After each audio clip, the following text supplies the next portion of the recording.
Welcome to On the Beat. Today I'm joined by Will Cooper, who is with CROWELL, GILLIS, and Cooper, and some topic that we have heard in the news, conservatorships. Correct. Can you just describe what that means? Well, so in our society, you see a lot of, a lot of Alzheimer's, dementia.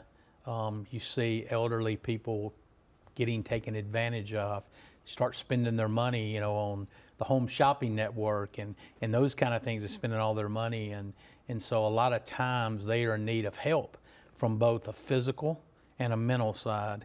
And it can be either or both. And so a conservatorship is an opportunity to have someone appointed to oversee, like I said, their health affairs or their financial affairs, or maybe both. In a situation where you have somebody with dementia, a lot of times it's both. And so a conservatorship is that avenue that we can put in to protect those elderly adults. So somebody listening might say, that sounds like something we might need to look into. What is required? Correct. So what is required is an attorney files a petition to have a conservator appointed, and the biggest factor that is required that not many people know when they call is you have to have either two physicians sign certificates saying that they are in need of conservatorship, and it can actually be a physician or a psychiatrist or psychologist or a nurse practitioner. Okay. And so that is kind of a new twist under what's called the GAP Act in Mississippi that controls conservatorships and guardianships. And because of that, now they put in, and a nurse practitioner can be one of those individuals who signs a certificate.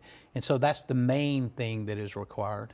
Now you brought up another word there that sometimes gets confused, guardianship. Correct.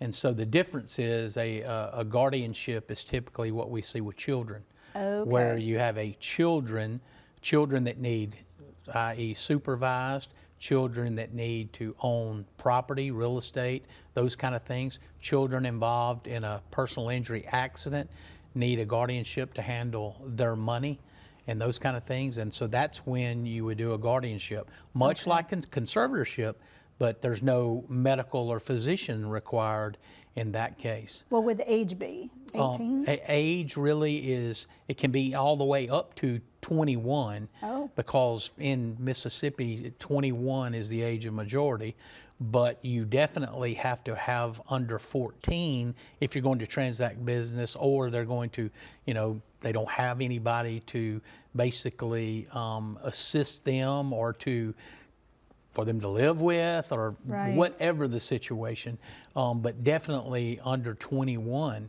And like I said, in any lawsuit up to the 18, you can sign a release.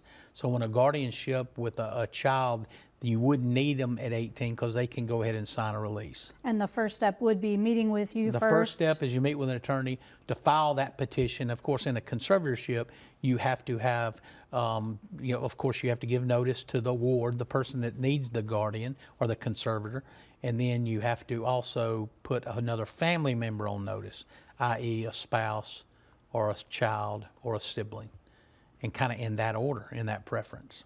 Well, good to know, too, that there's that protection when we need it and to help a loved one. And we see it more and more in these times. Well, thank you so much. Well, thank you. I enjoyed it. It's Will Cooper on the Beat.